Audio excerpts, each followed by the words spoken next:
el carbohidrato que está en abundancia? Los almidones. ¿Dónde están? Uno come un pan, almidón. Uno come fideos, almidón. Come papa, almidón. Come arroz, almidón. Prácticamente, ¿y de qué están hechos los almidones, todos esos compuestos? De puras glucosas. En nuestro tracto digestivo, estos polisacáridos, estos almidones, se van a desdoblar en glucosa y es la glucosa la que se va a absorber y se va a distribuir por cada una de nuestras células. Y allí van a cumplir sus funciones. Por tanto, hablar de metabolismo de carbohidratos prácticamente es hablar de metabolismo de la glucosa. Claro que también hay otros azúcares. También, si son otros azúcares diferentes a glucosa, todos estos tendrán que, de alguna forma u otra, ajustar su metabolismo para que más adelante se vean convertidos en intermediarios de la ruta de la glucosa. Al final, todos tienen, si no se convierten en glucosa, tienen que entrar como intermediarios de la vía que concierne o corresponde a la vía de la glucosa. Y bien,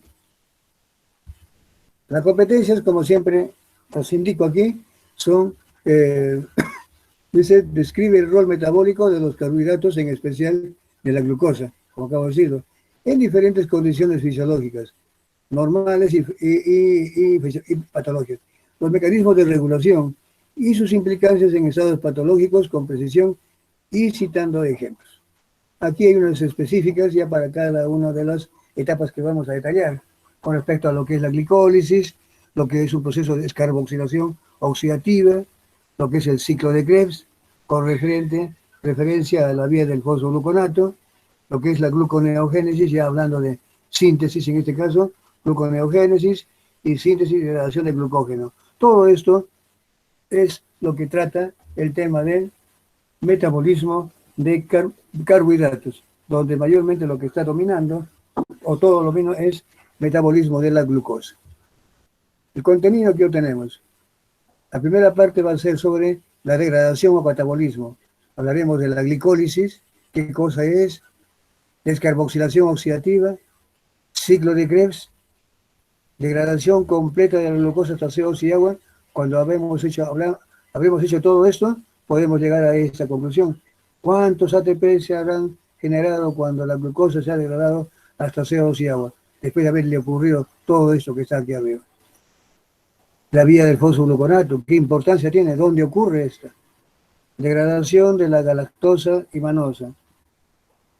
Síntesis de carbohidratos, hablaremos de lo que es la gluconeogénesis y lo que es síntesis y degradación de glucógeno. La glucogenosíntesis y la glucogenólisis, que es la degradación. Y finalmente algunos datos acerca de lo que es la glucogenosis, enfermedades por acúmulo de glucógeno. Bien, entramos a una primera etapa. Bueno, es decir, a ver, no le puse aquí esto, no le puse el título. Glicólisis. Cuando hablamos de glicólisis, pues vamos a hablar entonces, vamos a empezar. ¿Qué es glicólisis? Aquí le tenemos. Esto, me olvidé ponerle aquí arriba el título, lo voy a colocar bien después y le voy a poner aquí, vía glicolítica. La vía glicolítica, la glicólisis. ¿Qué cosa es glicólisis? ¿Cómo definimos? La glicólisis se define como una secuencia de 11 etapas enzimáticas. Aquí las tienen esas que están aquí. Ustedes las cuentan, son verdaderamente 11. 1, 2, 3, 4, 5, 6, 7, 8, 9, 10, 11. 11 etapas enzimáticas que van a permitir convertir 1 mol de glucosa en 2 moles de lactato. Este proceso, así como lo acabo de decir, ocurre en el citosol de las células o en el citoplasma de las células, en condiciones de ausencia de oxígeno. Cuando no hay oxígeno, no hay mitocondrias, la glucosa a través de este proceso se convierte en 2 moles de lactato. Si este proceso ocurriera en células que tienen mitocondrias y hay oxígeno, esta glucosa, por la vía glicolítica, ya no se convierte en 2 moles de lactato, simplemente se convierte hasta piruvato. O sea, una reacción menos. Ya no serán 11, sino serán solamente 10. Ya no hay esta última. Se queda hasta aquí. Es decir, Hasta aquí se ha formado un ácido pirúvico o piruvato. Esto lo vamos a ver. Bien, esta vía glicolítica, con fines didácticos, se le puede separar en dos fases. Una primera fase y una segunda fase, o etapas. La primera etapa o fase es la fase preparativa. Aquí, todo esto implica que hasta aquí se ha consumido 2 ATPs. Y a partir de esta, en la segunda fase, es la de rendimiento o fase productiva. Aquí hay ya la obtención de energía. Aquí, por lo tanto, si la célula quiere obtener un beneficio energético por parte de la glucosa, pues tiene que arriesgarse. Ese riesgo quiere decir que tiene que invertir. Esa inversión es 2 ATPs, para que más adelante tengamos una cosecha, por así decirlo, la recuperación y el rendimiento, la producción, que cuando después de hacer el balance, vamos a encontrar que el rendimiento neto son 2. Se consumieron 2 y aquí se produjeron 4. 4 menos 2, 2. A eso vamos a llegar. ¿Qué importancia tiene este hecho en que la célula tenga que usar 11 etapas enzimáticas para que la glucosa se convierta en 2 moles de piruvato, si es que es en presencia de oxígeno, o lactato, si es en ausencia de oxígeno? Ambas son glicólisis. Glicólisis propiamente dicha es hasta ácido láctico, 11 etapas. Sin embargo, puede ocurrir también hasta ácido pirúvico. Eso lo ocurre cuando es en presencia de oxígeno en mitocondrias. Sigue llamándose glicólisis, solamente que en presencia de oxígeno. Y siguen siendo 2 ATPs netos. ¿Qué importancia tiene? Pues aquí les destaco 3. Una función o importancia energética. ¿Qué función cumple la vía glicolítica? ¿O qué importancia tiene? Una importancia o función energética. Esos 2 ATPs que les acabo de decir, a eso se refiere la producción energética. Antesala de la degradación aeróbica. Es cierto que la glucosa almacena una gran cantidad de energía, pero no son solamente esos 2 ATPs. El resto lo va a provocar, va a ocurrir a nivel de mitocondrias, en condiciones de aerobiosis. Ya no en el citosol, sino a nivel mitocondrial. Pero la glucosa no puede ingresar directamente a la mitocondria. Si eso ocurre, o si intencionalmente tuviéramos la ocasión, la oportunidad de inyectarle glucosa directamente a la mitocondria, la matamos. Es tóxica. Entonces, la vía glicolítica la prepara. La vía glicolítica convierte a la glucosa, como no puede ingresar a la mitocondria por sí solo, pues la vía glicolítica la prepara para que bajo la forma de un sustrato, que en este caso viene a ser el piruvato sí puede ingresar a la mitocondria. Y por lo tanto, ese va a seguir y va a proseguir el proceso ya oxidativo. Ahí se refiere entonces a que la vía glicolítica se constituye como una antesala, como una vía preparativa. Acomoda la glucosa para que bajo la forma de un intermediario representante, como es el piruvato, pueda proseguir el proceso oxidativo con grandes cantidades de energía que se van a producir. Y además, otro hecho, que en todas estas reacciones hay muchos intermediarios, muchos compuestos que van a ir de paso nada más, pero no todos están obligados necesariamente a llegar hasta ácido láctico pirúvico. Muchos de ellos, de acuerdo a las circunstancias metabólicas, pueden ser orientados, dirigidos a otras vías. Por ejemplo, pueden ser orientados hacia la síntesis de aminoácidos. Pueden ser convertidos en glicerol. Pueden ser convertidos más que todo en aminoácidos y glicerol. Entonces, estas rutas son importantes no solamente para el día de energía o que sirve como antesala parcial, sino que muchos de ellos, esos intermediarios, pueden atender otras rutas metabólicas, síntesis de aminoácidos, glicerol, o constituirse de compuestos que de alguna forma u otra van a influir sobre otras vías metabólicas, como un compuesto llamado el 2,3-difosfoglicérico, por ejemplo. Eso lo demás, pero entonces veamos, esta es la importancia. ¿Dónde ocurre todo esto? No se olviden, en el citosol. ¿Qué cofactores se requieren? Ahorita lo vamos a ver. Entre ellos el ion magnesio está prácticamente implicado en muchas de ellas. Todas estas etapas, ¿qué naturaleza tienen? Son 11 etapas. De estas 11 etapas, como lo vamos a ver ahorita, 3 son irreversibles, es decir, que son difíciles de ocurrir en sentido contrario. Y también son las enzimas regulatorias, las que van a decidir si esa ruta ocurre o no debe ocurrir. Y el resto son reacciones fácilmente reversibles. Aquí también viene el hecho, otra importancia. Muchas de esas reacciones que son reversibles son usadas para otras vías, como por ejemplo la síntesis de glucosa cuando no hay. Se llama gluconeogénesis. Aquí también faltaría haberle puesto eso, que muchas etapas de estas llamadas reversibles son usadas cuando la célula no tiene glucosa y tiene la necesidad de usar otros sustratos, otros compuestos que sin ser aminoácidos pueden rendir glucosa. Allí participan también algunas etapas de la vía glicolítica, las que trabajan en forma reversible. Esta es la vía glicolítica, miren. Aquí la tienen ustedes. Aquí no vaya, esto termina 11 y 20 termina, ¿no? Estoy siempre preocupado por la hora porque... Miren, la vía glicolítica, aquí la tienen. ¿Qué es lo que le ocurre a la glucosa tan luego ingresa a la célula? La glucosa se fosforila. Al fosforilarse la glucosa, se convierte, bueno, en la posición 6, y esto se llama glucosa 6-fosfato.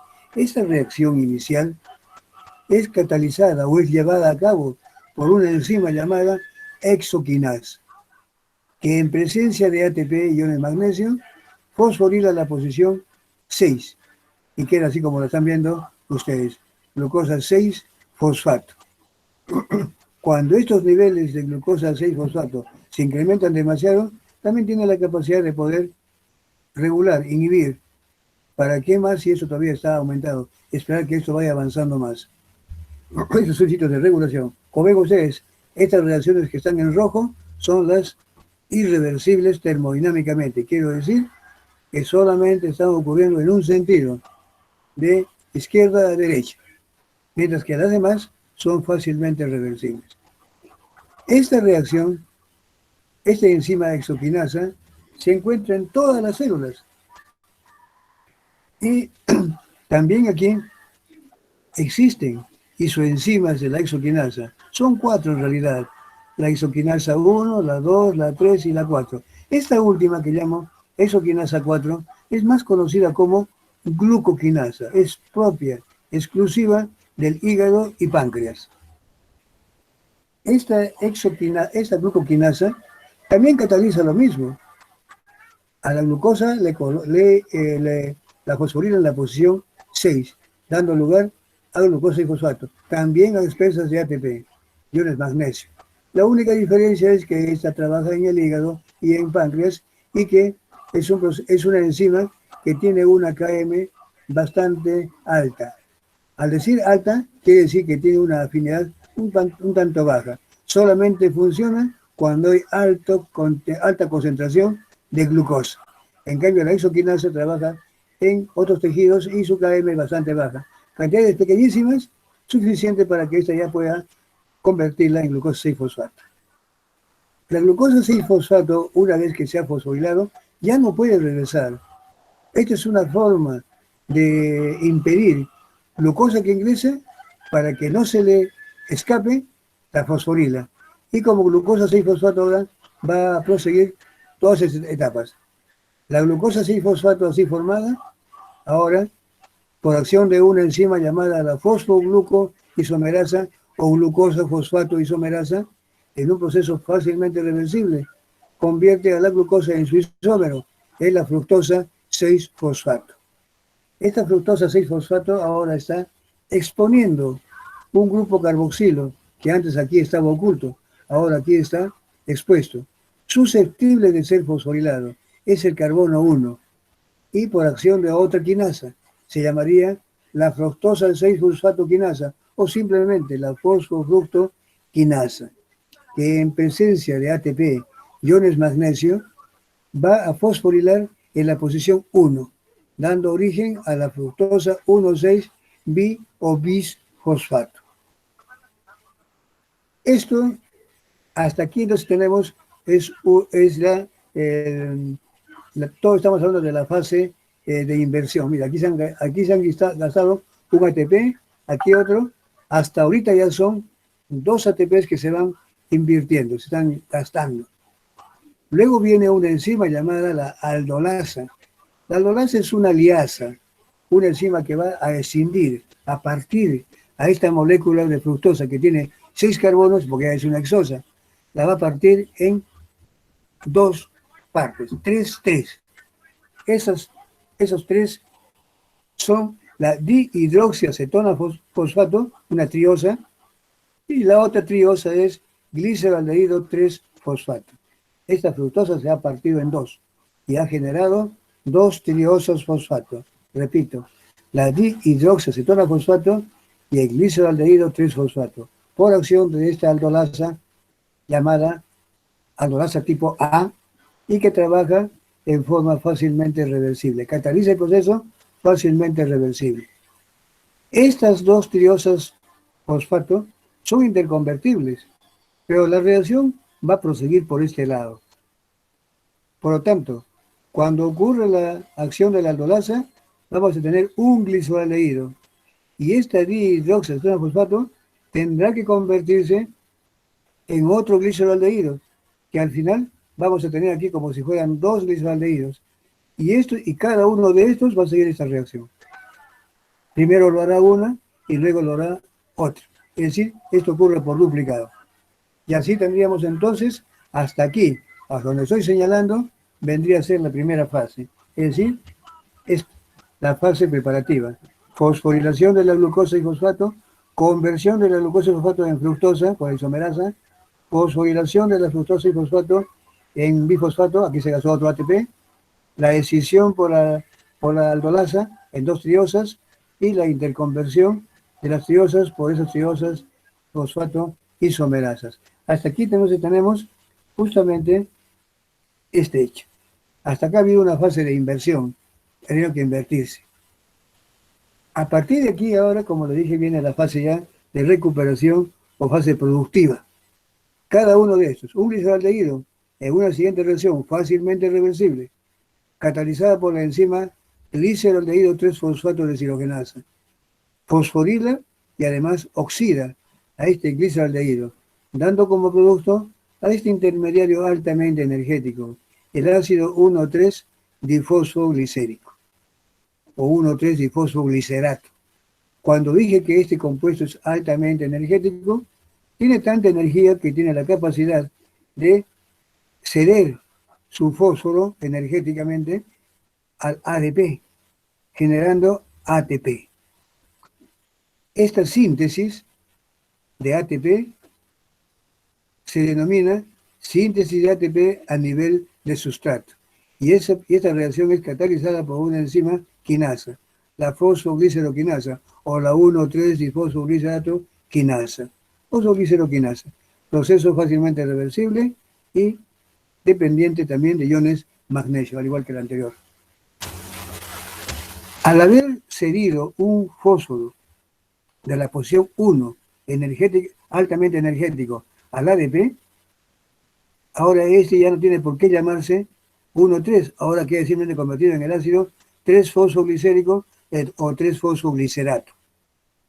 Este 3-fosfoglicerato, por acción de una enzima llamada fosfogliceromutasa o 3-fosfoglicerato mutasa, en un proceso fácilmente reversible y dependiente del magnesio, va, como dice mutasa, va a mudar, a cambiar de sitio el fósforo que estaba en la posición 3, lo va a colocar en la posición media o 2, dando origen al ácido 2-fosfoglicérico o 2-fosfoglicerato.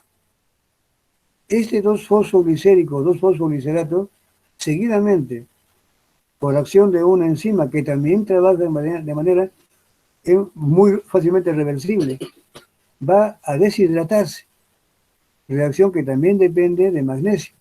La enzima se llama enolasa. ¿Qué va a hacer la enolasa? Va a deshidratar Ahí te vamos a ver en una formulita que les he puesto allí, y cómo este 2-fosfoglicérico se convierte finalmente en el fosfoenolpiruvato. Esta deshidratación ha generado que dentro de la estructura se forme un enlace anhídrido altamente energético, tan altamente energético que tiene la capacidad de ceder ese fósforo al ADP, convirtiéndolo en ATP. Otra nueva síntesis de ATP por este mecanismo que le llamamos fosforilación a nivel de sustrato, muy diferente a aquel que ustedes han visto seguramente a nivel mitocondrial. Esa es fosforilación oxidativa, ¿cierto? Este es muy diferente. Esta es una entrega simplemente de un compuesto fosforilado altamente energético al ADP formando ATP. Aquí no está mediando para nada la cadena respiratoria. Bien, se ha formado aquí otro ATP. Al haber ocurrido esta reacción, este fosfonol pirúvico ha quedado convertido en ácido pirúvico o piruvato. Este piruvato seguidamente ahora, en un proceso fácilmente reversible, va a ocurrir lo siguiente. Este NADH2 o NADH más H de la reacción del gliceraldehído 3-fosfato hasta el 1,3-difosfoglicérico, aquí hubo una reacción de oxidación, pues este NADH o NADH2 va a ser ahora consumido aquí, es decir, va a servir para reducir al piruvato o ácido pirúvico en ácido láctico, en un proceso fácilmente reversible, catalizado por la lactato deshidrogenasa. Y así entonces tenemos que ese ácido pirúvico se reduce y se convierte en ácido láctico. Como estos fueron dos gliceraldehído 3-fosfato, uno de acá y otro que tiene que obligadamente, si quiere seguir, tiene que convertirse en esto. Que teníamos dos. Esto ha ocurrido por duplicado y aquí teníamos dos ácidos lácticos. Un mol de glucosa ha quedado convertido en 2 moles de lactato y todo esto ha ocurrido en el citosol, en procesos que implican 3 etapas irreversibles y las demás fácilmente reversibles, dependientes de iones de magnesio en muchas etapas de ellas, y NAD, que es el cofactor de esas deshidrogenasas que están aquí señalándoles. Esto mismo, miren, lo voy a ver acá.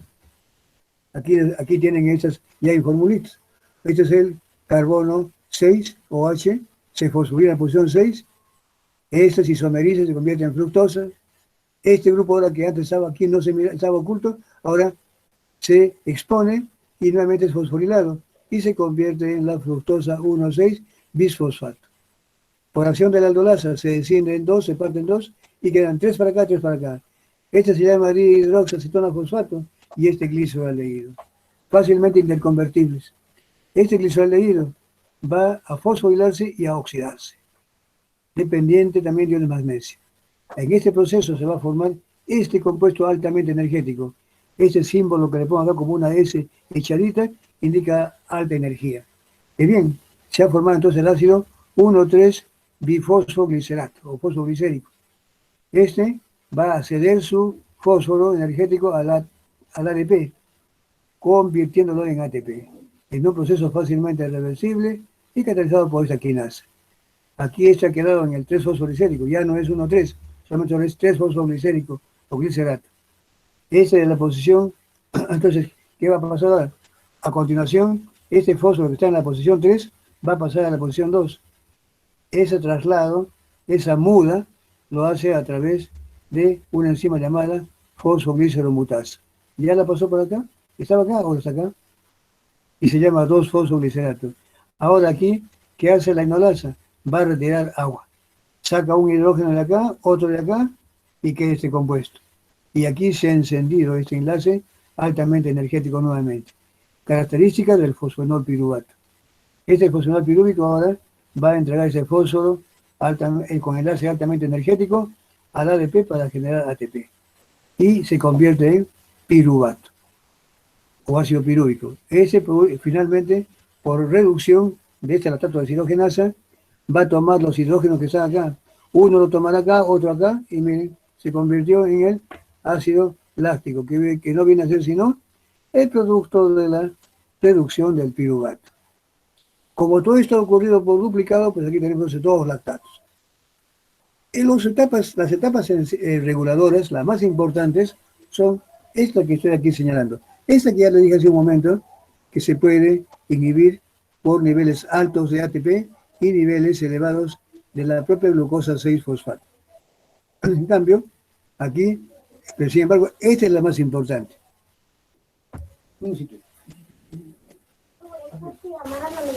Sí, sí, ¿cuál? Bien, entonces, aquí la más importante entre esta y esta que son regulatorias, estas, la más importante de todas ellas es justamente esta de aquí. Esta es la vía más importante que regula la vía glicolítica. Acá la puse mejor, acá está, ¿ven? Acá, esta y esta. Esta reacción es la número 1, la que regula todo. Es inhibida por ATP, citrato y alta concentración hidrogeniones. Y es activada por AMP, ADP, fructosa y la 2,6-bifosfato. También, esta es otra. Esta es activada por AMP, fructosa 1,6-bifosfato y glucagón. Y es inhibida por ATP, alanina y ácidos grasos. También en un tercer plano también está esta otra, que niveles altos de glucosa, sulfato, pueden inhibir, al igual que también niveles altos de ATP pueden bloquear esta enzima. Son las enzimas más importantes que van a decidir cuándo debe ocurrir esta vía glicolítica rápido o lenta o simplemente no ocurra. Bien, hacemos el recuento de ATP. ¿Cuántos ATP significa para la célula este trabajo de llevar a la glucosa hasta 2 moles de lactato? Pues aquí tenemos, acá se gastaron 1, 2, y acá se genera 1, 2. Pero como esto es por duplicado, aquí tendríamos entonces 4. 4 menos 2, balance neto, 2 ATPs. Eso le significa a la vía glicolítica haber usado todas estas reacciones.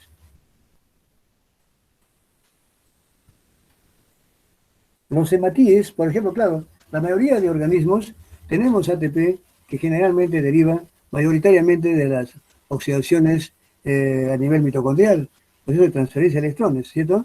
La fosforilación oxidativa. Y por lo tanto esos 2 ATP te quedan realmente en una cantidad muy pequeña, pero no tengamos en cuenta eso, porque realmente hay situaciones, por ejemplo, los hematíes no tienen mitocondrias. Por lo tanto, ¿de dónde obtienen energía? Si realmente, y para esos 120 días promedio de vida que tiene un hematíe. Eso significa de que estos deben de tener, la vía glicolítica es la que les proporciona. En ese caso, la vía glicolítica se constituye una vía importantísima energética. Otros casos, muchas células de nuestro organismo también viven en anaerobiosis y por tanto la vía glicolítica es fundamental. Organismos que viven en los océanos, en las profundidades, en los pantanos, donde el oxígeno o está muy escaso o simplemente no hay. La pregunta es, ¿y dónde obtienen energía? La vía glicolítica. Por lo tanto, esos 2 ATPs, a pesar de parecer muy pocos, para algunas células son fundamentales. El balance energético, entonces ya dijimos, son 2 ATPs. Sumamos todo esto y al final nos encontramos de que todo esto le significa la obtención de 2 ATPs netos. Existen algunos inhibidores de la vía glicolítica. Ya aquí, por ejemplo, aquí menciono algunos de ellos, inhibidores como el EDTA, citrato, oxalato, oxalatos, el fluoruro, los más conocidos son el fluoruro y el monoiodo acético. Este que inhibe a la gliceraldehído sulfato de deshidrogenasa y esta la enolasa. Son sustancias que en un momento se han utilizado con fines de detener, de estudiar la vía glicolítica, en otros casos en una forma práctica, por ejemplo, para evitar que ciertos componentes se degraden cuando una sangre que se obtiene para un análisis está funcionando, están vivas. Por ejemplo, uno pone sangre con anticoagulante, pues están los hematíes están viviendo allí. Y si uno quiere determinar glucosa, es probable que si eso no se determina rápido, el hematíes se lo está consumiendo.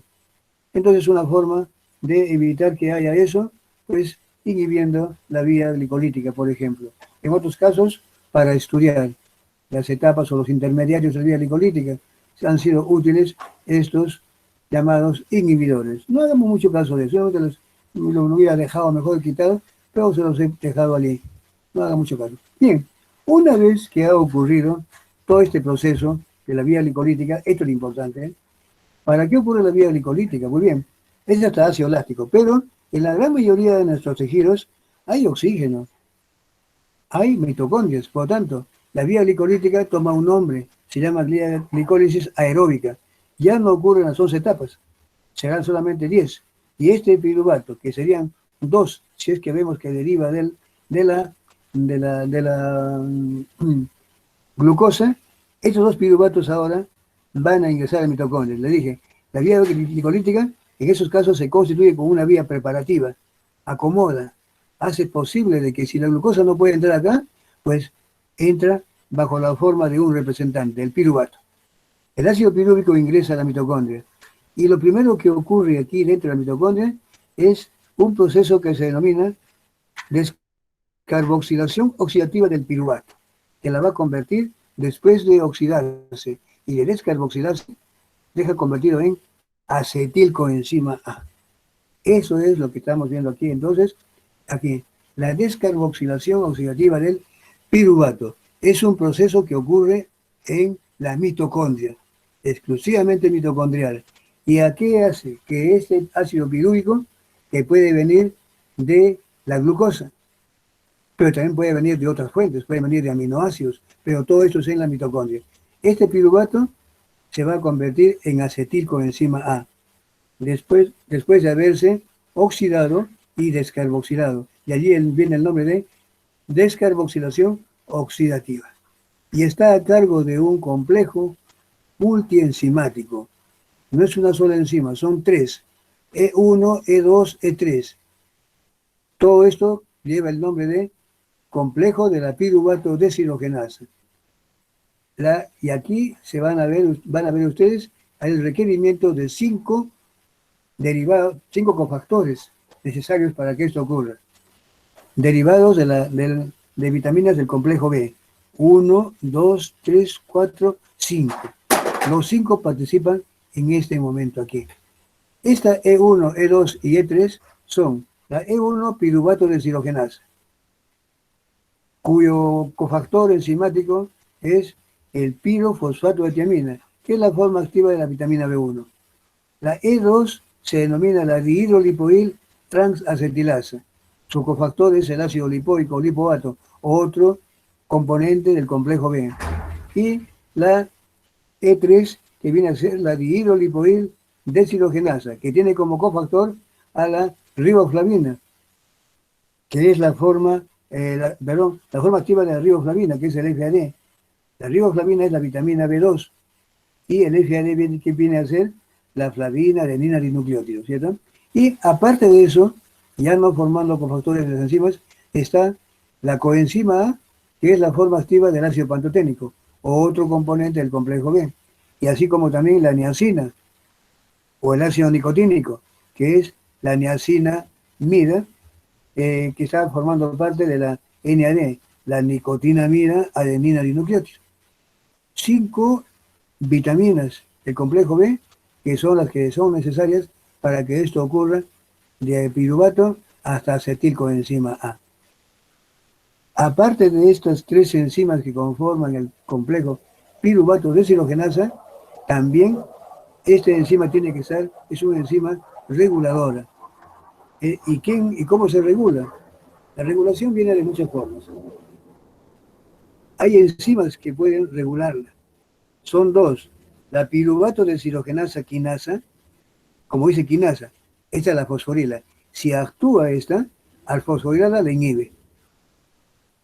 Y la otra es la piruvato deshidrogenasa fosfatasa, una hidrolasa, que retira el fósforo y de esa forma la reactiva.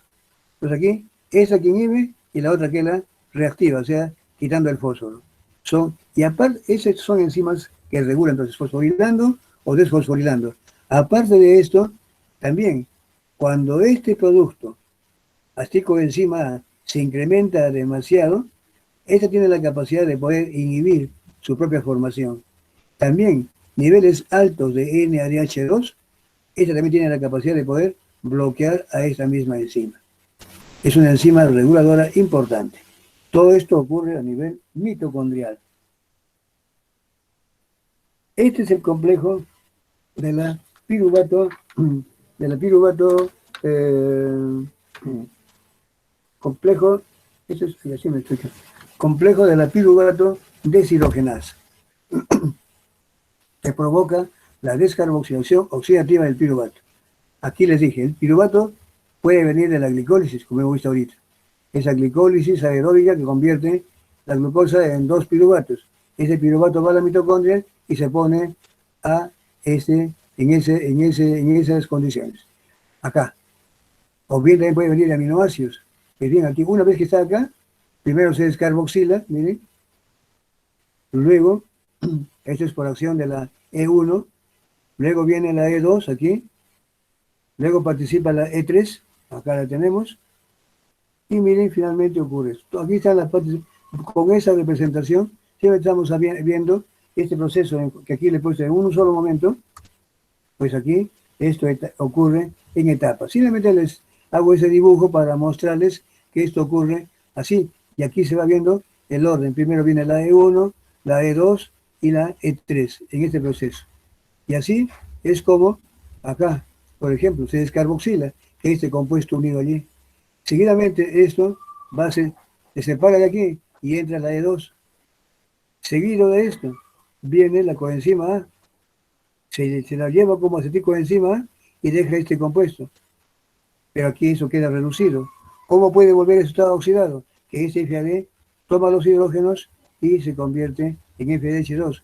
Pero ese FDH2 nuevamente tiene que estar en esta forma oxidada. ¿Qué hace? Se le entrega al NAD. Esa forma recupera su forma. Y así tenemos actuando todo las E1, E2, E3 y con sus cofactores respectivos, haciendo posible que el piruvato, en presencia de coenzima A, piruvato más coenzima A, CO2 más acetilcoenzima A, y de paso, produciendo NADH2. Todo esto aquí está representado.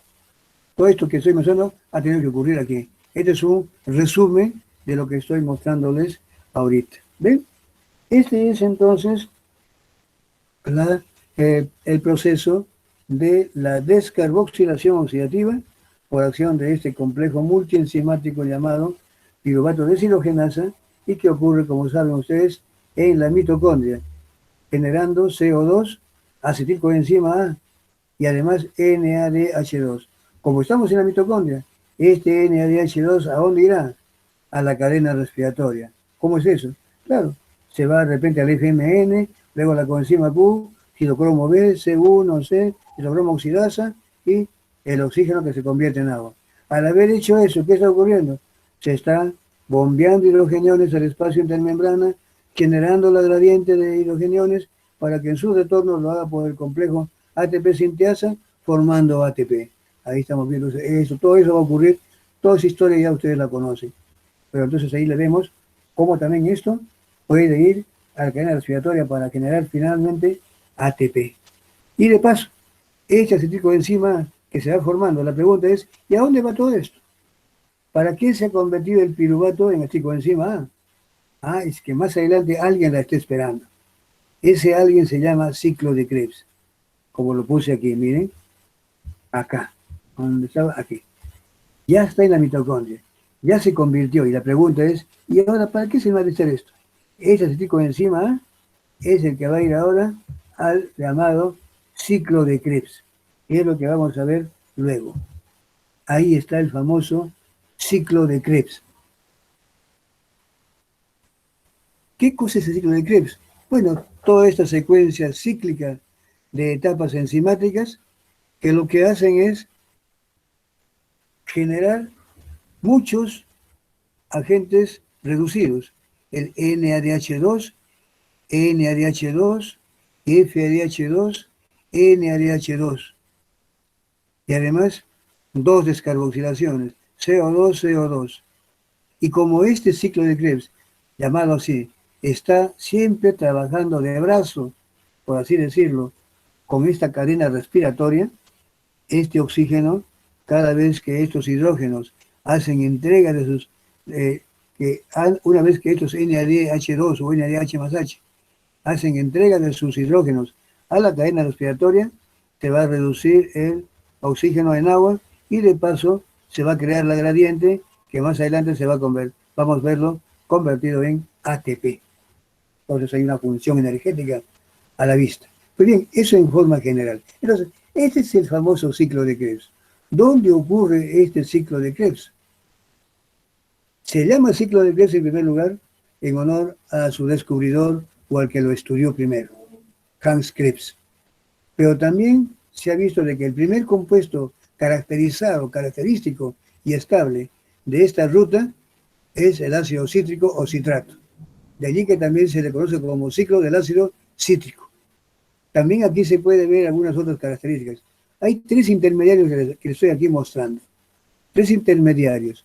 El citrato, el ácido cis-aconitato o cis-aconítico y el ácido isocítrico o isocitrato. ¿Cuál es la característica? Que son ácidos tricarboxílicos. 1, 2, 3 grupos carboxilos. Y por ese hecho, también se le conoce como ciclo de los ácidos tricarboxílicos. Decir, ciclo de Krebs, ciclo del ácido cítrico o de los ácidos tricarboxílicos, me estoy refiriendo a lo mismo.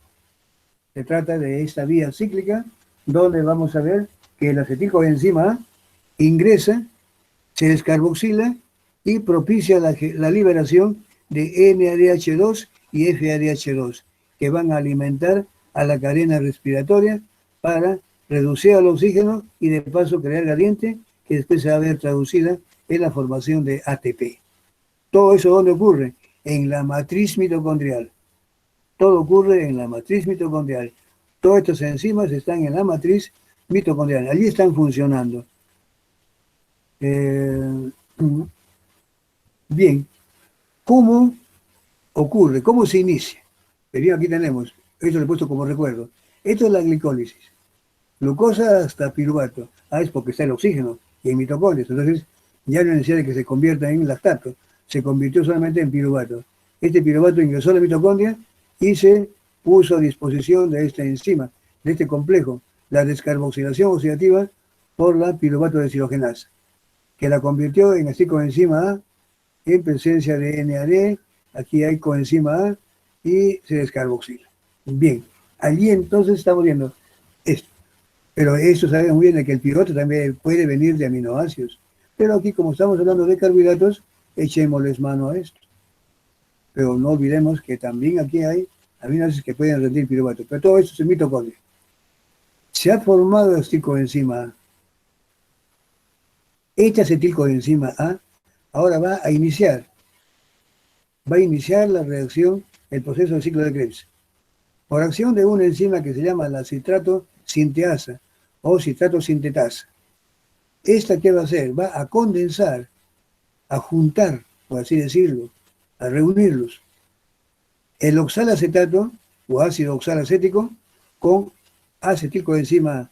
Aquí tiene 4 carbonos, va a sumar 2 más que le trae el acetilcoenzima A. Al hacer esto, se va a formar el citrato o ácido cítrico. Gracias a la acción de la citrato sinteasa que cataliza esta reacción, muy fuertemente desplazada hacia la formación de productos.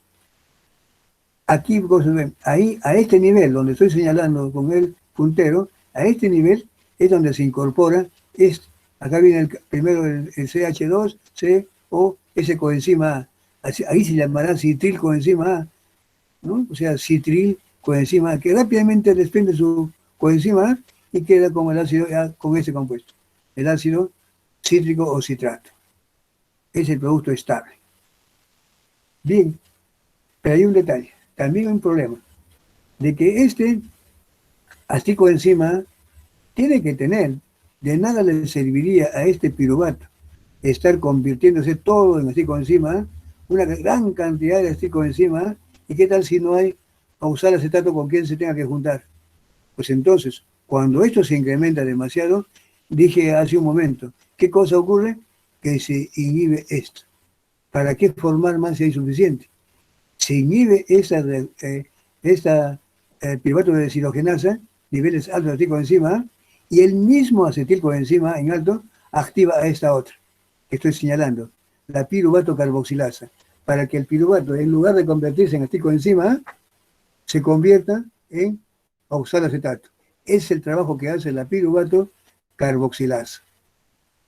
Y de esa forma, o también activando a esta otra, la enzima málica, que después van a garantizar una presencia de oxalacetato para que tenga lugar justamente con quien juntarse. Y así, de esa manera sincronizada, mucho tipo de enzima bloquea y se activa a esta piruvato carboxilasa para permitir que el piruvato se convierta en oxalacetato.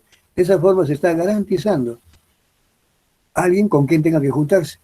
Acetilcoenzima se condensan con oxalacético y se forma el citrato óxido cítrico por acción de la citrato sintiasa. Así funciona. Este ácido cítrico o citrato ahora va a convertirse en el ácido isocítrico. Miren la diferencia del ácido del citrato óxido cítrico con respecto al ácido isocítrico. Este OH que estaba acá, ahora está acá. Simplemente un cambio de aquí a aquí. Pero para que esto ocurra, ha tenido que haber un cambio. Aquí viene la participación de una enzima llamada aconitasa. ¿Qué hace la aconitasa? Retira agua, saca este OH y un hidrógeno de acá, y se convierte en este intermediario rápido, fugaz, que se llama el cis-aconítico o cis-aconitato. Así como lo quitó, inmediatamente ahora se encarga de nuevamente restablecerlo, pero en otro lugar. Ahora le pone acá un hidrógeno y acá el OH. Y con eso estamos viendo entonces de que el citrato se ha convertido en isocitrato, pasando por este intermediario que es el cis-aconitato, con sacada de agua y reposición en diferentes sitios. Todo este proceso es llevado a cabo por la misma enzima, la aconitasa. Esta aconitasa, entonces así de esa forma, ha llevado a cabo esta conversión. El ácido isocítrico, a continuación ahora, isocítrico o isocitrato, se va a descarboxilar y también se va a oxidar. Primero, vamos a ver qué es lo que va a ocurrir. Primero se va a oxidar. Pasa por un intermediario que prefiero no confundirlos, se llama oxal succínico. No me dan mucha importancia. Este compuesto primeramente oxidado, después rápidamente se descarboxila y queda convertido finalmente en este compuesto que es estable, que es el alfa-aceto glutarato.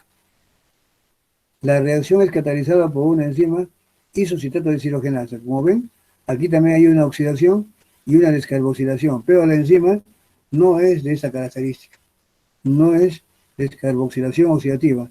Hay una oxidación primero y después pasando por un intermediario y después hay una descarboxilación. Y de todo este proceso hay etapas. Después de este proceso queda convertido en este alfa-aceto llamado así alfa-aceto glutarato. Este alfa-aceto glutarato, a continuación ahora, va a ocurrir en la siguiente etapa. Va a convertirse en succinilcoenzima A. Ojo, yo me detengo acá un ratito, unos segundos, y les digo, ¿con quién se parece esta reacción? Miren, viene la coenzima A, se llama el CO2, viene NAD, oye, es parecido a esto, miren. Entonces, siempre la misma, miren, aquí está coenzima A, CO2, es una descarboxilación oxidativa, efectivamente.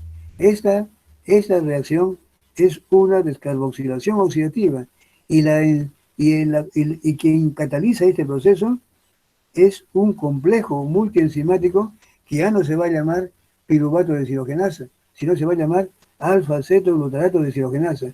Pero el mecanismo de reacción es muy similar a esto.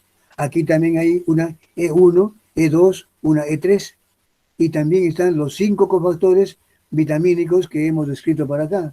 Esto mismo está ocurriendo acá, solo que lo que ha cambiado es ya otra enzima trabajando con otros sustratos, pero el mecanismo y los requerimientos son los mismos.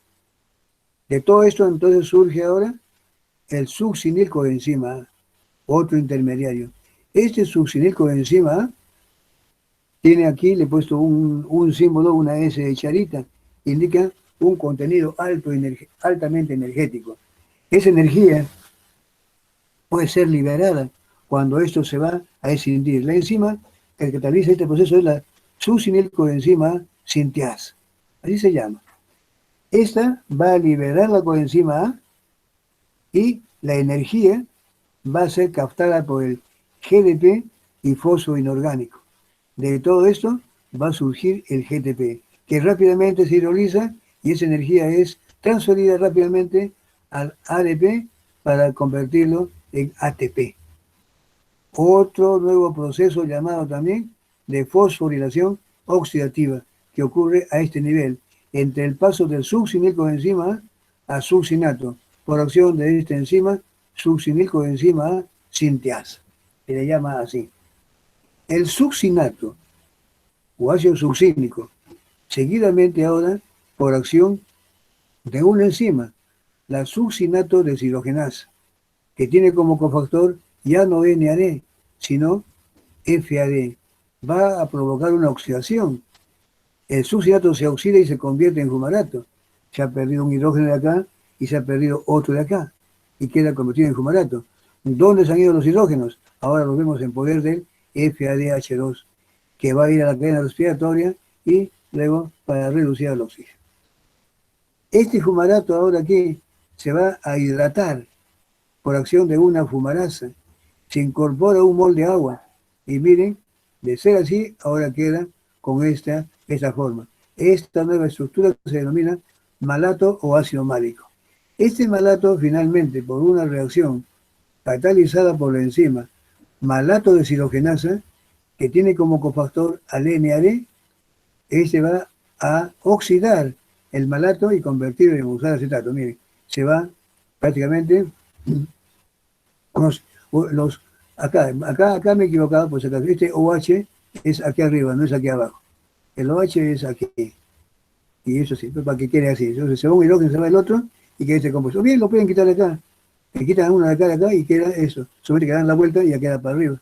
No hay problema. Entonces ese es el malato, que ahora queda convertido en malato deshidrogenasa. Gracias a la acción de esta enzima que tiene como cofactor el NAD, que ahora queda N como NH2 o NH más H, que va a la cadena respiratoria y ya toda la historia la conocen ustedes. Reduce el oxígeno, crea la gradiente y se forma ATP. Bien, de ahí entonces nuevamente el oxalacetato está como que de nuevo listo para entrar en otra vía. Acá solamente han entrado 2 carbonos, se están yendo 2 carbonos y el oxalacetato se está regenerando cada rato. Nuevamente entra otro, se fusiona, se descarboxila, se oxidan y nuevamente el oxalacetato coge nuevamente 2 ATPs, perdón, dos carbonos, se forma el citrato, se descarboxila, se oxida y de nuevo oxalacetato. Y así estamos viendo cada vez que estos 2 carbonos se van como CO2 y al final estamos generando esta producción de NADH2 y FADH2 que van a ir alimentando a la cadena respiratoria mitocondrial para reducir el oxígeno en agua, de paso crear esa gradiente de hidrogeniones en el espacio intermembrana que después se va a traducir en ATP cuando estos retornen por la ATP sinteasa, ¿cierto? Bien, en eso consiste este famoso ciclo de Krebs. Aquí he puesto, por ejemplo, este asterisco aquí a la conitasa. Esta conitasa, y acá le he puesto que es inhibida por el fluorocitrato. Aquí, cuando hay flúor en el medio, por ejemplo, esto ocurrió a veces, no sé si ustedes se enteraron, hace unos años, creo que fue hace 3 o 4 años, hubo un accidente. Creo que echaron a una piscina, se excedieron en el flúor, porque el flúor lo usan mucho para potabilizar el agua. Pero cuando también es demasiado grande, también resulta tóxico. Y una vez hubo intoxicaciones de niños que fueron a bañarse en una piscina que le habían puesto demasiado, realmente flúor. Y realmente la explicación viene en lo siguiente. Creo que hubo un muerto o algo así. Miren, donde es que el flúor se une al citrato y se convierte en el flúor acá. Se convierte en el fluorocitrato. Y este fluorocitrato no es el sustrato de esta enzima. Se une y la inhibe, la bloquea. Por lo tanto, viene así con encima, se quiere formar, y esto está bloqueado. Al no haber ciclo de Krebs, no hay NADH2, no hay FADH2, no hay producción de ATP. Prácticamente eso explica el carácter tóxico del flúor cuando se añade en cantidades demasiado grandes. Aparte que también el flúor, han visto ustedes que les mostré, también es un inhibidor propio de la vía glicolítica. El flúor, cuando hablamos de que lo ponemos en el colinos, las pastas dentales, dice con flúor, ese flúor, ¿con qué objeto será? Ya ustedes ya se dan cuenta que las bacterias que pueden estar poblando o pueden estar en nuestros dientes, realmente se les tiene que quitar, eliminar. ¿Y cómo es esto? Con el flúor de colino. Ahí este flúor, si son anaeróbicas, pues inhibe a la vía glicolítica. Si son aeróbicas, pues inhibe la glicólisis y también el ciclo de Krebs. Al estar quitándoles, inhibiendo el ciclo de Krebs, prácticamente estas bacterias no pueden prosperar y mueren. Ahí ven ustedes el uso de estos productos también y la utilidad que tienen, ¿cierto? Y un ejemplo tenemos para citar en las pastas dentales, dice con flúor. Ya ustedes se imaginan por qué. Ah, es para matar bacterias. Claro, la concentración que se pone no es como que nos pongan en riesgo a nosotros, para las bacterias sí les es bastante letal. Miren, aquí otra cosa más, todo esto, miren lo que se habla del ciclo de Krebs, ocurre en la matriz mitocondrial, si adentro de la mitocondria. ¿Qué función tiene? ¿Cuál es la importancia del ciclo de Krebs? Lo que más resalta a la vista, ¿cuál es? La función energética, por supuesto. ¿Cómo así? Acá, ¿cómo se explica la función energética? Hagámosla el conteo, contabilicemos. Pues aquí tenemos. ¿Cuántos ATPs generan cuando un acetilcoenzima A? Aquí está. Tengo un acetilcoenzima A más oxígeno. ¿Cuál oxígeno? Este de acá. No olviden que el ciclo de Krebs siempre está de brazo con la cadena respiratoria. Bien, entonces aquí, un acetilcoenzima A más oxígeno hasta CO2 y agua. ¿Cuál es el CO2? Estos dos CO2. Más agua, este que está aquí. La pregunta es, cuando esto ocurre, ¿cuántos ATPs? Aquí yo le he puesto 10. ¿De dónde salen estos 10? Contémoslos. A ver, acá. Viene para acá, aquí. Muy bien, aquí tenemos un NAD, un NADH o un NADH2 en forma abreviada, por ejemplo. ¿Sí? Ya, ¿a dónde va? A la cadena respiratoria. Y sabemos que por cada NAD se obtiene, ese es un cálculo que se ha hecho, de 2.5 ATPs. Entonces aquí ya tenemos un NAD, acá se va a traducir finalmente como 2,5 ATPs. Acá tenemos otro 2,5 ATPs, ya serían 5. Acá tenemos otro NAD, 2,5, serían 7,5 ATPs. Acá tenemos un FAD, ese va más adelantito, y genera, por cada FAD que hace entrega de los hidrógenos, se cuenta esto, se calcula en 1,5 ATPs. 7,5 más 1,5, 9. 9 ATPs. Más uno que se formó a nivel de sustrato, 10 ATPs. 10 ATPs le ha significado a la célula cada vez que un acetilcoenzima A ingresa a esta ruta, a este ciclo de Krebs, y se descarboxila hasta CO2, o sea, se degrada hasta CO2 y agua. 10 ATPs. Es el balance neto. Por tanto, ¿cuál es la importancia del ciclo de Krebs? La que resalta aquí a la vista, y la más importante es pues la energética, la producción de energía, esta moneda energética con que la célula paga para el trabajo biológico que todo organismo vivo debe llevar a cabo. Bien, pero esa no es la única utilidad que tiene el ciclo de Krebs. Será la más importante, la más destacada, sí, no lo niego, pero no es la única. ¿Qué otra función se le puede atribuir? ¿Qué otra importancia, digo? Miren, pronto, una vez que terminemos conmigo este capítulo, ustedes van a hacer otro, con otro profesor, lógicamente, el metabolismo de lípidos. Y allí van a ver un aspecto sobre síntesis de lípidos, síntesis de ácidos grasos, síntesis de colesterol. Y van a ver, se van a acordar, ¿dónde ocurre la síntesis de ácidos grasos y colesterol? En el citosol de las células. principalmente en el hígado, también puede ocurrir en otros tejidos, pero en el hígado, en el citosol. ¿Y a partir de quién? De acetilcoenzima A. Ah, ya, muy bien, pero un momentito. ¿Dónde se forma el acetilcoenzima A? Ay, caramba, se forma en la mitocondria. Y la síntesis ocurre en el citosol. Quiere decir entonces de que para que haya síntesis de colesterol, ácidos grasos y otras cosas, acetilcoenzima A tiene que salir de la mitocondria. Pero hay un problemita, que acetilcoenzima A como tal es impermeable a la membrana mitocondrial interna. No puede salir. ¿Y cómo se explica que está afuera? Justamente el ciclo de Krebs se presta para eso. A través de esta primera reacción, este citrato, este ácido cítrico, no necesariamente tiene que cumplir con todo este ciclo. De acuerdo a las circunstancias metabólicas, se necesita para la síntesis de ácidos grasos y colesterol, pues este tipo de enzima, bajo la forma de citrato del ciclo de Krebs, sale a través de un sistema de transporte y una vez que está afuera en el citosol, este citrato se va a escindir, se va a desdoblar en acetilcoenzima A y oxalacetato. Este oxalacetato tiende nuevamente a retornar y a regresar. Mientras el acetilcoenzima A ya queda a disposición para lo que la célula pueda destinar.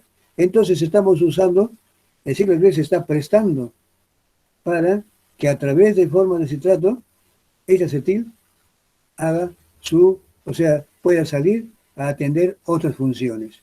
Esa es la importancia. Otro hecho. Acá, el succinilcoenzima A también no necesariamente tiene que cumplir solamente función energética. Dadas las circunstancias metabólicas y de acuerdo a los tejidos también, ese succinilcoenzima A puede participar en otras rutas, puede ser orientado, dirigido a otras rutas. Por ejemplo, ¿cuál? La síntesis del grupo hemo. Grupo hemo que caracteriza a muchas proteínas que tienen el nombre de hemoproteínas, como por ejemplo la hemoglobina, los citocromos, ¿qué son? Hemoproteínas. ¿Qué tienen en su estructura? Grupo hemo. ¿A partir de quién se forma? Succinilcoenzima A. ¿Quién la brinda? Mayormente estos intermediarios, que en este caso también lo vemos participar en el ciclo de Krebs. También vemos, y lo van a ver pronto conmigo mismo, yo les voy a hablar que existe una situación en la cual cuando no tenemos glucosa externa llevada por la dieta, tenemos la capacidad de poderla sintetizar a partir de otros compuestos que no son carbohidratos. ¿Quiénes, por ejemplo? Aminoácidos. ¿Y cómo hacen esto? ¿Cómo lo hacen? Para que los aminoácidos puedan participar generando glucosa, tienen que ingresar bajo la forma de intermediarios del ciclo de Krebs. Los aminoácidos comienzan todo un camino degradativo que al final, después de muchas reacciones, se van a ver convertidos, algunos de ellos, en alfa-cetoglutarato. Y si son alfa-cetoglutarato, estos pueden venir para acá, se convierten y se convierten en oxalacético. Y oxalacetato es un punto clave. El oxalacético puede o atender necesidades energéticas o de acuerdo a las circunstancias, este oxalacético puede ser enviado para atender la síntesis de glucosa en un proceso que se denomina gluconeogénesis.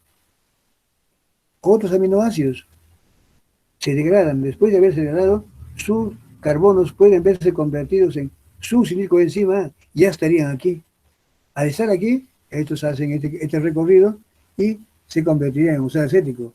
Estos o para rendir energía o para partir a atender necesidades de glucosa por gluconeogénesis.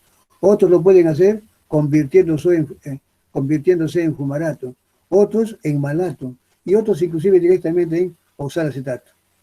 Por tanto, los aminoácidos, aquellos que tengan la posibilidad y la necesidad de poder atender la síntesis de glucosa, se valen del ciclo de Krebs, de algunos intermediarios, no de cualquier intermediario, de algunos intermediarios son las ventanas de acceso a esta ruta para que de esa manera se conviertan en oxalacético. Y de acuerdo a las circunstancias metabólicas, repito, estas pueden atender o funciones energéticas o atender la síntesis de glucosa por este mecanismo que llamamos gluconeogénesis.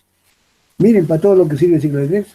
Y todavía aquí le he puesto otro más, que es algo añadido nomás, que también este intermediario alfa-cetoglutarato, mayormente este o también otro que se forma a nivel del citosol, normalmente está involucrado en una hidroxilación de un factor que se denomina factor inducido por la hipoxia, responsable del crecimiento de muchos tumores.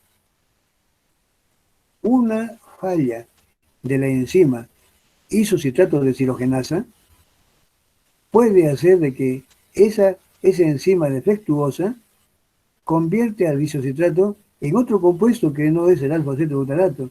Y ese otro compuesto, en lugar de inhibir a ese factor, lo está activando, propiciando la generación o el crecimiento de tumores. Hasta en eso, también, en cierto modo indirecto, también está participando del ciclo de Krebs. Ahí está, bueno, esto ya lo puse, ya le habíamos hablado antes, de la regulación, como cuando se eleva mucho el nivel, mucha elevación de NADH2, un enzima, inhiben esta enzima. Y también tiene la capacidad de activar a esta otra. ¿Cierto? Aquí, miren, se eleva el coenzima y a la vez pueden activar a la piruvato carboxilasa. Esto ya lo habíamos visto antes. Y estos son la E1, E2, la E3. Y aquí también, perdón, aquí tenemos las enzimas regulatorias, la quinasa y la fosfatasa, que fosforilan y las desfosforilan. Ya no hay problema, ya con lo que les he dicho antes, con eso nomás. Estos si gustan le pueden dar una revisadita, pero no se confundan. Esto es lo que decía hace un momento.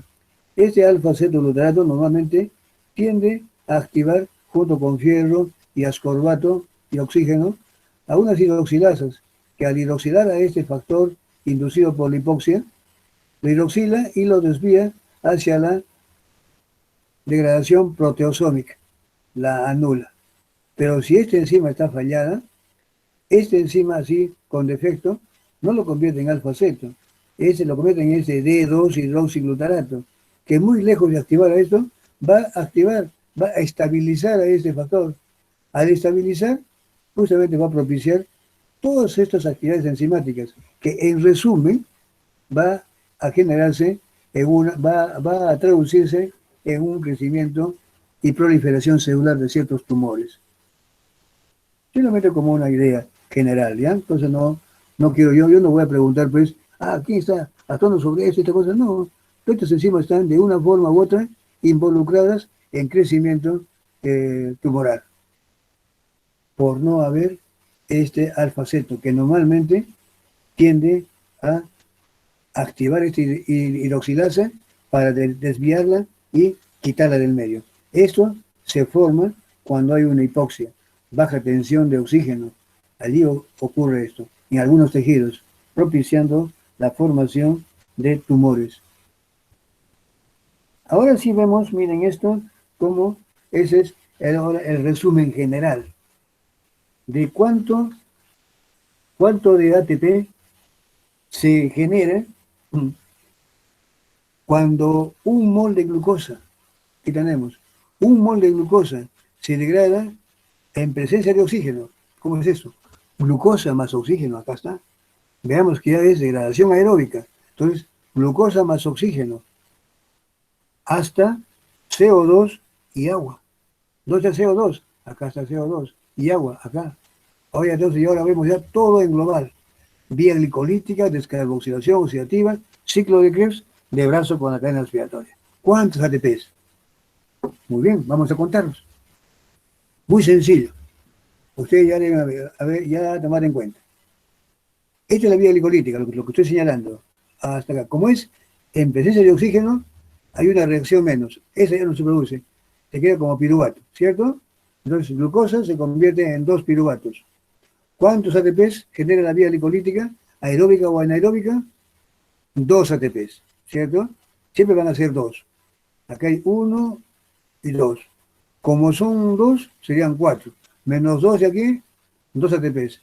Si hubiera sido para acá, igualito, y siempre es 4 y en menos 2. O sea, no vengan a pensar de que a veces involuntariamente o erróneamente decimos, la vía glicolítica aeróbica ya produce más ATPs. No, no, no se contabiliza. Solamente glicólisis sigue siendo en el citosol. Ahora que eso genere más ATPs es otra cosa. Pero si no aquí, la vía glicolítica, entonces, ¿cuántos ATPs genera? Netos, 2 ATPs. Así estemos en condiciones de aerobiosis o anaerobiosis. 2 ATPs. Muy bien. Estos dos piruvatos ahora, ¿a dónde van? A la mitocondria. Y se descarboxilan. Aquí son 2 piruvatos. Si es que de la glucosa son 2 piruvatos. Cada uno genera un NADH2, que al ir a la cadena respiratoria genera 2.5. Ah, pero como son 2, serán 5. 2 de la vía glicolítica más 2 descarboxilaciones oxidativas del piruvato generarán entonces 7 ATPs hasta ahorita. Esto va a generar acetocoenzima A. Un acetocoenzima A en el ciclo de Krebs genera 10 ATPs. Ah, pero si viene de glucosa serán 2 acetocoenzimas A. Entonces 2 por 10, 20. 20 más 7, 27 ATPs. Hasta ahí tenemos los 27, pero todavía faltan. Me dirán ustedes un momentito, algo está faltando. Estos NADH2 que quedaron sin utilizarse, recuerdan que normalmente cuando es vía glicolítica pura, anaeróbica, este NADH2 que se genera aquí, se consume acá. Y eso cierra así de esta forma. Y es así como debe ocurrir, un balance entre NAD reducido y oxidado. Pero cuando ocurre esto, cada vez que ocurre esto estaría acumulándose, se acumula y se acumula NH2. Y este NADH más H o NH2 acumulado no puede ocurrir. Tiene que haber un balance igual de NADH más NAD. Si esto ocurre y no hubiera una forma de que este NH2 se acumule, esto puede conllevar a serios problemas metabólicos. Por lo tanto, este NADH2 también pugna, también reclama, por así decirlo, de su participación en alguna forma mitocondrial. Pues bien, estos NADH2, que también vendrían a ser 2, recuerdan, aquí hay 2 triosas. Esto ocurre una vez, ahí hay uno, pero como son 2, habrá otro. Así como suman 2 piruvatos, aquí también habrán 2 NADH2 fuera de la mitocondria, extramitocondriales, que ahora no pueden quedarse allí, van a entrar a la mitocondria. Y este ingreso a la mitocondria lo hacen a través de 2 llamadas lanzaderas. Las lanzaderas son las que van a permitir llevar, trasladar esos NADH2 de una forma u otra aquí adentro para que también de una forma u otra vaya a la cadena respiratoria. ¿Cuáles son esas 2 lanzaderas? Aquí tenemos. No le puse. Bueno, pensé que la había colocado.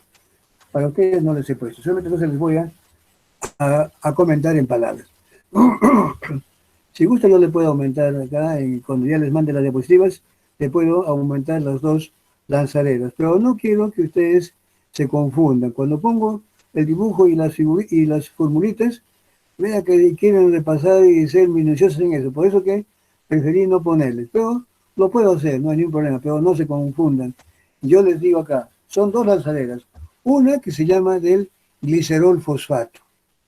¿Cómo ocurre? Que estos NADH2 que están aquí entregan los hidrógenos a la dihidroxiacetona fosfato.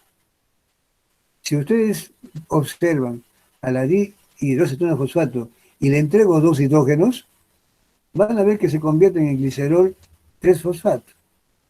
Entonces, ese glicerol 3-fosfato es prácticamente un portador de los hidrógenos que por encargo del NAD ahora los tienen ellos.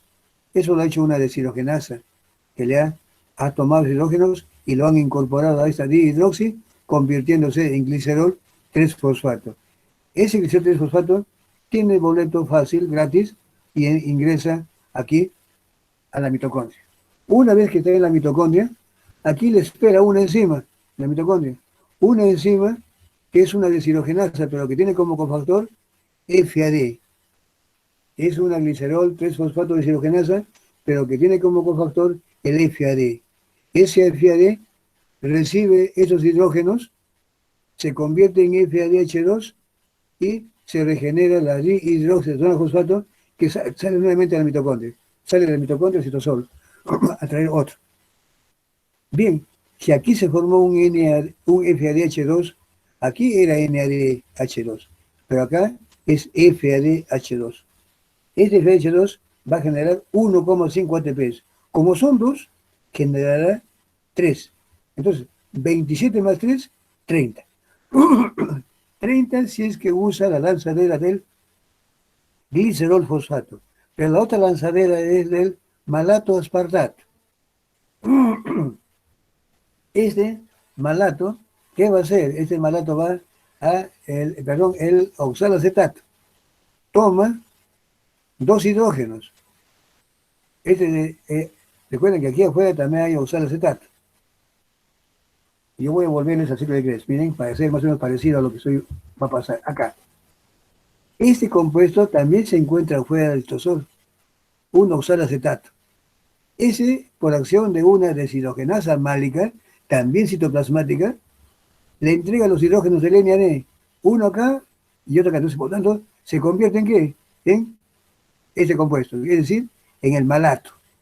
Se acaba de formar malato en el citosol por encargo del NAD y por una deshidrogenasa. Este malato entra a la mitocondria. Una vez que está en la mitocondria, se pone aquí, en el ciclo de Krebs. Y ocurre esto. ¿Qué hace? Que por acción de la enzima deshidrogenasa, aquí adentro ya, en NAD, toma esos hidrógenos y los deja aquí adentro. Va para acá y genera, ¿cuántos ATPs? 2,5 por cada uno. Como son 2, serán 5. 27 más 5, 32. Entonces, si usa la lanzadera del malato aspartato, se generan 32 ATPs.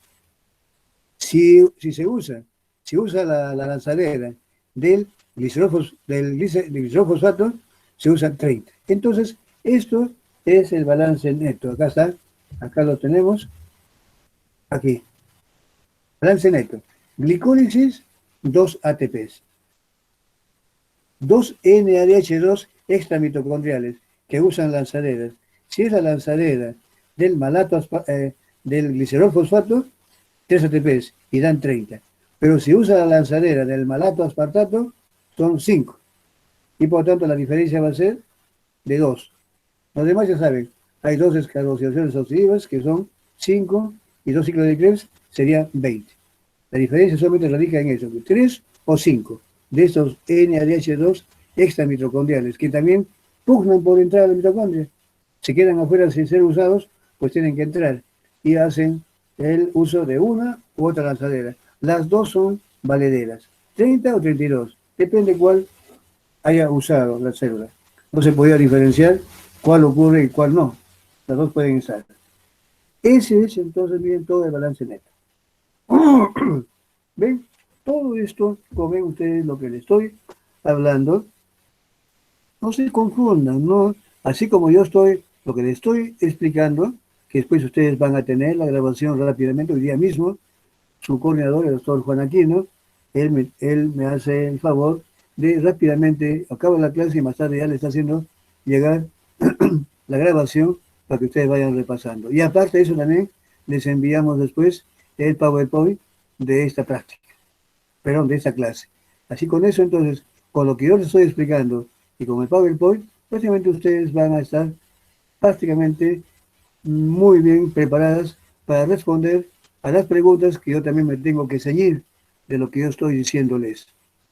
Eso está basado en las competencias que he puesto. No puedo preguntar cosas que no están en la competencia. Esto se llama evaluación por competencia. Es decir, si yo pongo una competencia, pues tengo que preguntar de eso que yo les estoy diciendo, que ustedes deben de saber si yo les pregunto. ¿Ya? Entonces, miren, y si ustedes quieren, también pueden revisar alguna bibliografía. Cualquier libro es bueno, pero en ese libro busquen lo que yo estoy tocando.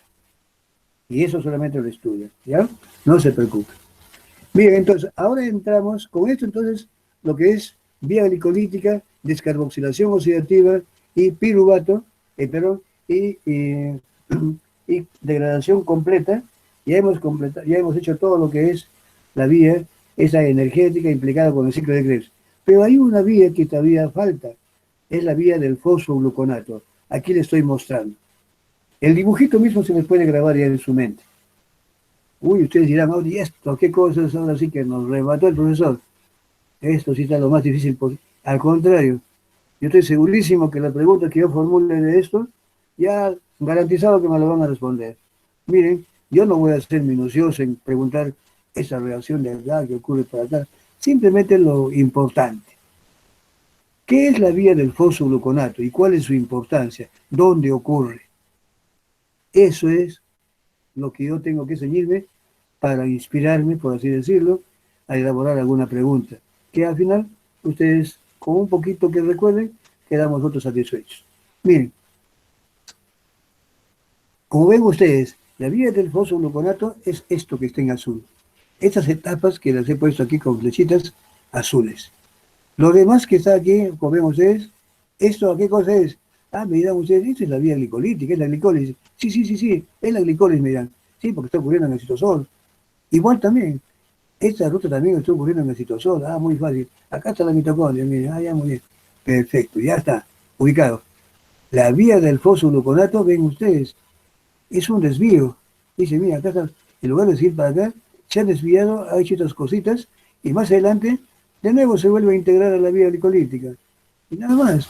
Entonces, ¿qué cosa es la vía glicolítica? Perdón, la vía del fosfogluconato. Es una secuencia de reacciones que se consideran como un desvío de la vía glicolítica para permitir algo. Algo buscan con esto. ¿Cuál es? La formación de NADPH2, la formación de ribosa 5-fosfato y hacer que otros azúcares con diferentes carbonos que no sean glucosa puedan también tener acceso a esta ruta.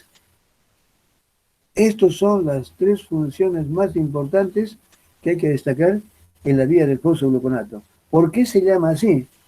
Porque este compuesto llamado 6-fosfogluconato o 6-fosfoglucónico es el estable y es un compuesto que caracteriza a esta ruta, a esta vía.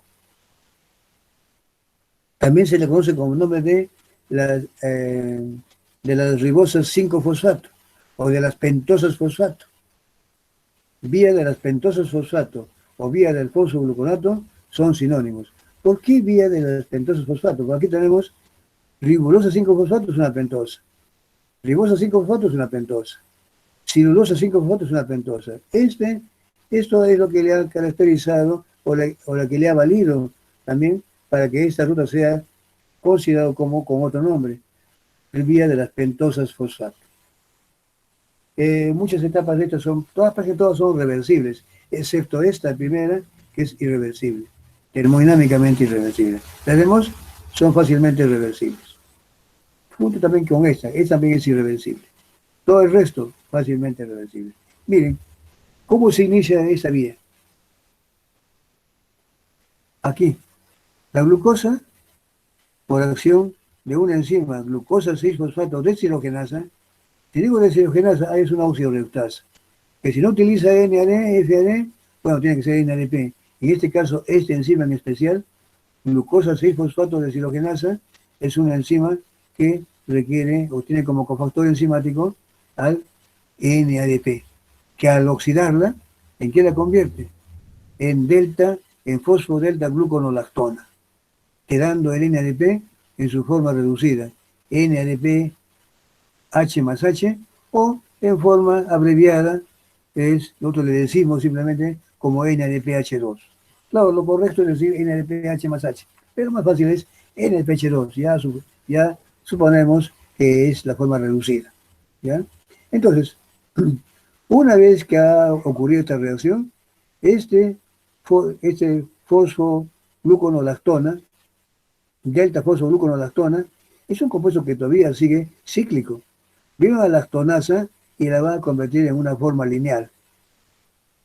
En ese momento que se extiende, toma el nombre de 6-fosfogluconato, por acción de una enzima llamada lactonasa, en un proceso fácilmente reversible.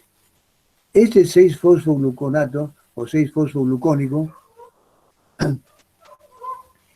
por acción nuevamente de una enzima que se llama la 6-fosfogluconato deshidrogenasa, que también tiene como cofactor al NADP, que la va a oxidar a ribulosa 5-fosfato, después de provocar también una descarboxilación. Entonces aquí oxida y descarboxila, generando como producto que el 6-fosfogluconato quede convertido en ribulosa 5-fosfato, una pentosa.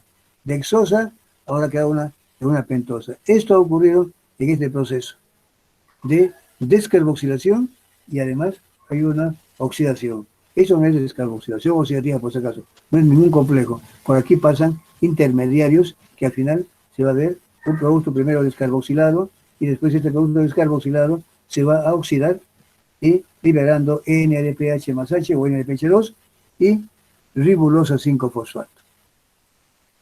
Esta glucosa de esa forma ha llegado a convertirse en una pentosa fosfato. Si fuesen aquí dos glucosas 6-fosfato que han decidido tomar esta ruta, aquí entonces veríamos que se habrá convertido también en dos ribulosas. Si serían tres, acá también serían tres ribulosas. Pongámosles que sean dos. Estas dos ribulosas, cada una almacena o guarda, incorpora, digo mejor, 5 átomos de carbono. 5 carbonos.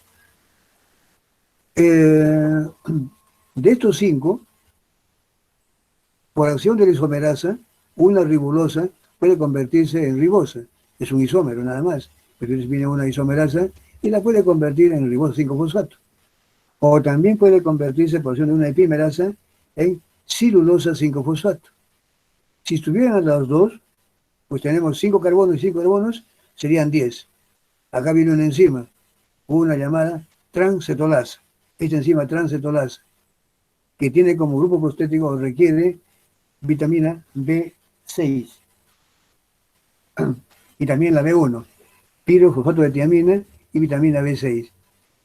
Esta enzima entonces va a jugar con estos 5 carbonos y 5 tiene 10, los separa, para un ladito le envía 7 como cedoestulosa 7-fosfato y aquí quedarían 3 como gliceraldehído.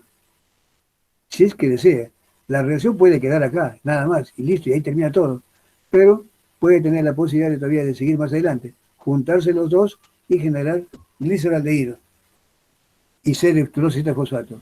Ese gliceraldehído, si desea, ya puede entrar a vía glicolítica, retornar, o bien seguir para adelante. Esa cedoestulosa 7-fosfato se puede juntar nuevamente con 3 carbonos, 7 y 3, 10. Y viene otra enzima acá, otra enzima, que sería la transaldolasa. Esta transaldolasa va a separar de estos 10, separa 6 carbonos como fructosa 6-fosfato y 4 como maltosa 4-fosfato. Si la ceba desea en esas circunstancias, que aquí termina todo, pues bien, esa fructosa 6-fosfato puede convertir, ya estar aquí, y seguir la vía glicolítica. Si no, también puede ocurrir esto, lo siguiente, que esta maltosa 4-fosfato puede juntarse con otra celulosa 5-fosfato, que puede venir de otra glucosa, aquí, también está acá, o bien de la dieta, que al fosforilarse se convierte en celulosa y estarían acá. 5 carbonos más 4 serían 9. Y de nuevo, la transcetolasa, esta que trabaja acá, también estaría trabajando aquí. Juntan 4 más 5, 9, y los separa. 3 para un lado, gliceraldehído fosfato que estaría acá, y fructosa 6-fosfato que estaría para acá. Estos compuestos pueden, si están por acá, pueden llegar para este sitio o pueden llegar hasta acá incluso, miren, al riboso 5-fosfato. Recuerden que estas etapas son reversibles y por lo tanto, muchos azúcares diferentes a glucosa pueden aprovecharse de esta ruta para, una vez que se fosforilan en la célula, estar aquí. O bien para integrarse a la vía glicolítica con fines energéticos, o bien para generar sus carbonos y convertirlos en ribosa 5-fosfato. Esto es importantísimo. NADPH2 y ribosa 5-fosfato. Fundamental, muy, muy importante. Miren, entonces, aquí, esta es la vía del fosfogluconato.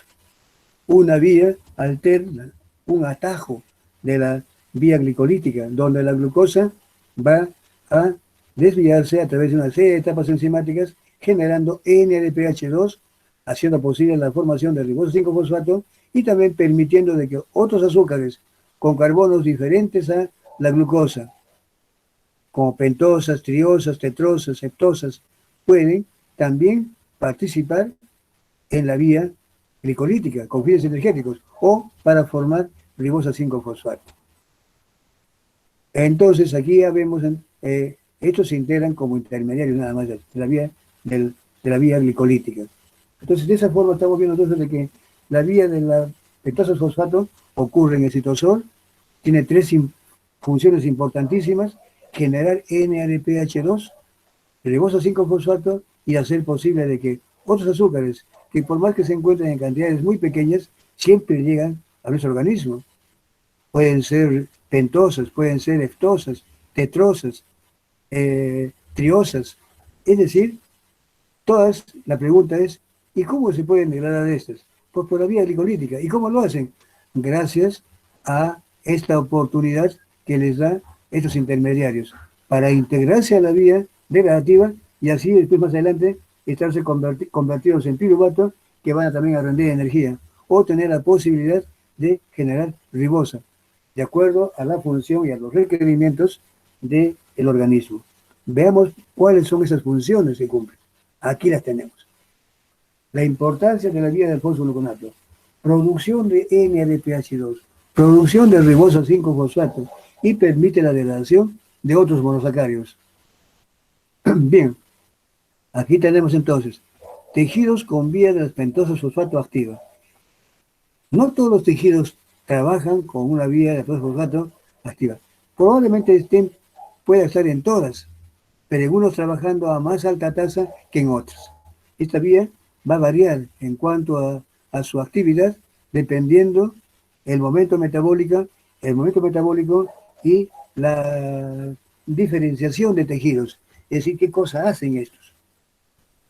Por ejemplo, glándula renal para síntesis de esteroides. Aquí les digo una cosa: el NADPH2 es muy importante, importantísimo, y lo van a ver ustedes cuando en el siguiente capítulo, cuando termine yo, ya lo que es carbohidratos, van a hacer síntesis de lípidos y van a encontrarse que la síntesis de ácidos grasos, como dije, síntesis de colesterol y muchos otros, son dependientes, requieren altas cantidades de NADPH2. La pregunta es, ¿y quién les proporciona? La vía del fosfogluconato. Claro que hay otras rutas, pero la más importante es la vía del fosfogluconato. Cuando estamos viendo, normalmente las células están sintetizando ácidos nucleicos. Y para que haya ácidos nucleicos tiene que haber nucleótidos. Y para los nucleótidos tiene que haber una azúcar. ¿Cuál es? La ribosa 5-fosfato. ¿Quién la proporciona? La vía del fosfogluconato. Sin fosfogluconato, la glucosa nunca podría brindar ribosa, ni otros azúcares también podrían convertirse en ribosa. La ribosa es el azúcar más importante, es la pentosa que constituyen los nucleótidos que van a constituir nuestro ARN y ADN. Imagínense la gran importancia para síntesis de nucleótidos, síntesis de ATP, todos son nucleótidos y por tanto la ribosa es fundamental. ¿Quién la proporciona? ¿Acaso la dieta? La ribosa que ingerimos en dieta es pequeñísima, poquísima.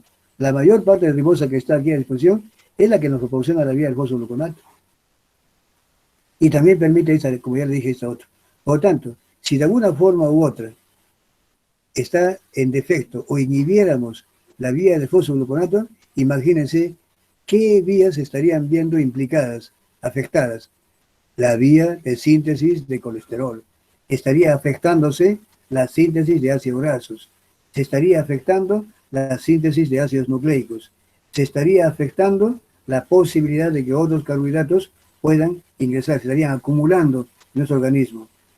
También teníamos que ver otro hecho importante, que también este NADPH2 es importante para permitir que el glutatión se encuentre reducido. Y el glutatión reducido es un agente antioxidante. Es el que neutraliza comúnmente a los radicales libres que pueden estar generándose en nuestro organismo. Entonces, miren, todo esto es otro. el metabolismo de xenobióticos, medicamentos, por decirlo así, sustancias que pueden entrar en forma involuntaria, insecticidas u otros compuestos ajenos a nuestro metabolismo, a nuestra biología celular, estos no pueden permanecer allí, tienen que ser eliminados.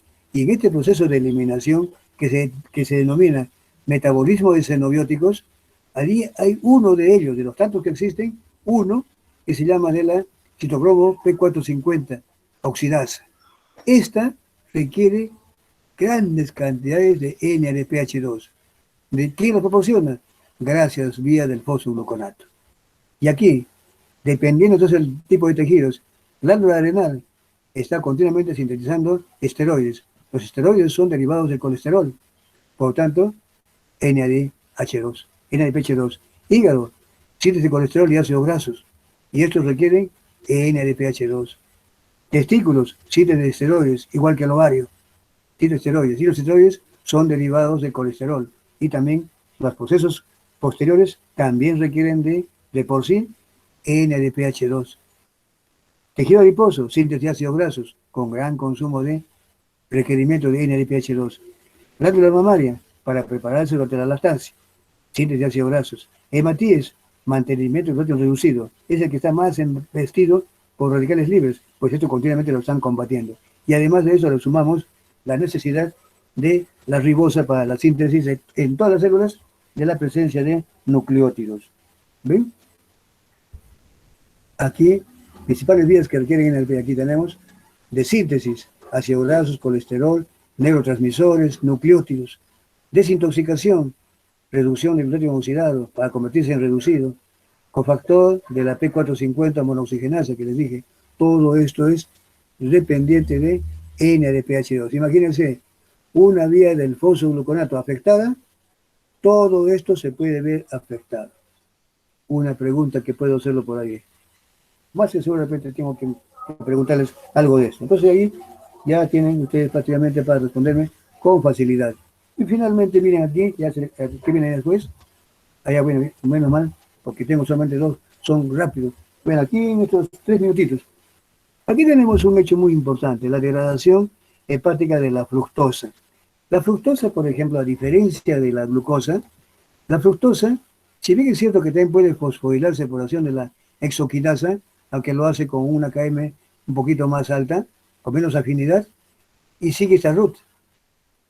Recuerden que esta es la vía regulatoria, pero la fructosa que ingresamos como edulcorante de las gaseosas, edulcorante que está presente en todas las gaseosas, todos con muchas golosinas, todos son edulcoradas, son endulzadas, no con sacarosa, por si acaso, puede tener, dice azúcar, pero ese azúcar es la fructosa, que tiene un poder edulcorante mucho mayor que la sacarosa. Bien, esta fructosa la estamos ingresando muy continuamente, poniendo en riesgo algo que la obesidad. ¿Por dónde viene eso? ¿Cómo se explica? Que la fructosa, por acción de una fructoquinasa hepática, se fosforila, pero no en la posición 6, sino en la posición 1, muy diferente a esta. Este hecho ahora va a hacer de que esta fructosa 1-fosfato sea escindida, fracturada en 2 triosas, que viene a ser la dihidroxiestonas-fosfato, muy bien, y el gliceraldehído, nada más, ya no es el fosfato. Este después se puede convertir en gliceraldehído 3-fosfato y entrar de ahí para adelante todo igual. Pero un detalle, que cuando esto se incrementa, también la ruta más común es de que este dihidroxiestonas-fosfato no es tanto para venir aquí, sino para convertirse en glicerol 3-fosfato. Recuerden que hace un momento les he dicho, viene un NADH2 y lo entrega aquí. Al entregarle aquí, prácticamente estamos cometiendo glicerol 3-fosfato. Este va directamente aquí, a constituirse en la columna vertebral para que se le comiencen a añadir 1, 2 y 3 ácidos grasos. Se esterifica el glicerol y se convierte en triglicérido. ¿Quién genera los ácidos grasos? El citrato. Este citrato que ahora no está bloqueando esto. Recuerden que esto se vino por este lado y por tanto está burlando este camino. Este ácido cítrico no viene de aquí, para acá. Este cítrico está asumiendo de que esos caminos son de otro sitio. No está ocurriendo eso. O sea que, además, este ácido cítrico puede estar bloqueando acá. ¿De qué le sirve bloquear acá si hay un escape? Recuerden que dije, cuando hay niveles altos de citrato, esta enzima se bloquea. ¿De qué le sirve bloquear si esto está viéndose por ese lado? Por lo tanto, el exceso de citrato, ¿en qué termina? Saliendo y atendiendo la síntesis de ácidos grasos, que conjuntamente con glicerol, derechito se van a formar triglicéridos. La obesidad se explica por ese lado. Hoy en día, este hábito incrementado cada vez más en forma peligrosa de consumo de esas gaseosas, todas edulcoradas, sin excepción, por fructosa y muchas golosinas, son la causa que hoy en día está alarmando la obesidad, primero adulta y lo peor, cada vez digo más peor. Eh, Peor aún así si esto lo están haciendo los niños, la obesidad infantil. Este es un hecho muy álgido hoy en día. Y saben ustedes que con la obesidad van de la mano muchos males. De allí que hoy en día se le llame a la fructosa, creo que bien llamada, el dulce veneno. Esto es algo muy importante que hoy en día recién se está comenzando a ventilar y a conocer. Y ahorita me he pasado 2 minutitos, mil disculpas. Aquí creo que hemos completado con esta primera parte y la segunda ya es sobre síntesis de carbohidratos. Miren, ya no las retengo más, no las retengo. Les digo simplemente muchas gracias por su atención. Luego tenemos ya la práctica. Hay que descansar un poquito porque ya comenzamos la práctica. Miren, les agradezco nuevamente